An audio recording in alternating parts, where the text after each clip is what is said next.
Il s'agit de la deuxième visite au Japon cette année d'une équipe de responsables de l'AIEA et d'experts internationaux. Celle-ci entre dans le cadre des inspections régulières qui étudient la façon dont Tokyo Electric, le propriétaire de la centrale électrique, traite l'eau des réacteurs nucléaires endommagés lors du tremblement de terre et du tsunami de 2011. L'eau est utilisée pour refroidir les débris de combustible nucléaire au cœur des réacteurs inutilisables. Elle est ensuite traitée pour éliminer la plupart des matières radioactives. Cependant, des traces de tritium radioactif sont toujours présentes. Plus d'1 million de tonnes de cette eau traitée sont accumulées dans les réservoirs de la centrale, une quantité si colossale que le site devrait manquer de capacité de stockage d'ici la fin de cette année. Le projet consiste à diluer l'eau traitée à des niveaux inférieurs au règlement national avant de la rejeter dans l'océan. L'opération pourrait être réalisée dès ce mois de mars. Le groupe de travail de l'AIEA évalue ce projet. La mission de cette semaine était la première au Japon à se concentrer sur l'aspect réglementaire du plan proposé pour le rejet de l'eau traitée via le système ALPS. La mission s'est concentrée sur la Commission de réglementation de l'énergie nucléaire.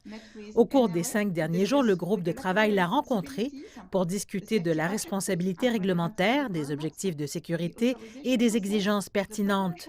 Le processus d'autorisation, la préparation de la surveillance des rayonnements dans l'environnement et le plan de la Commission de réglementation de l'énergie nucléaire pour consulter et impliquer le public dans le processus réglementaire. Le groupe de travail de l'AIEA a collecté 150 litres d'eau traitée pour analyse. Pour garantir la transparence, l'eau traitée est également envoyée à des laboratoires tiers. De plus, en tant que pratique de l'AIEA, nous ferons intervenir des laboratoires tiers d'autres pays au sein de la participation à ce processus. Par conséquent, nous aurons non seulement la collaboration de l'agence, mais les échantillons seront par ailleurs expédiés dans d'autres pays afin de travailler avec nous en parallèle pour contribuer à nos collaborations. C'est à l'évidence une partie très importante de la pratique de l'agence pour s'assurer que nos données sont parfaitement documentées et très fiables.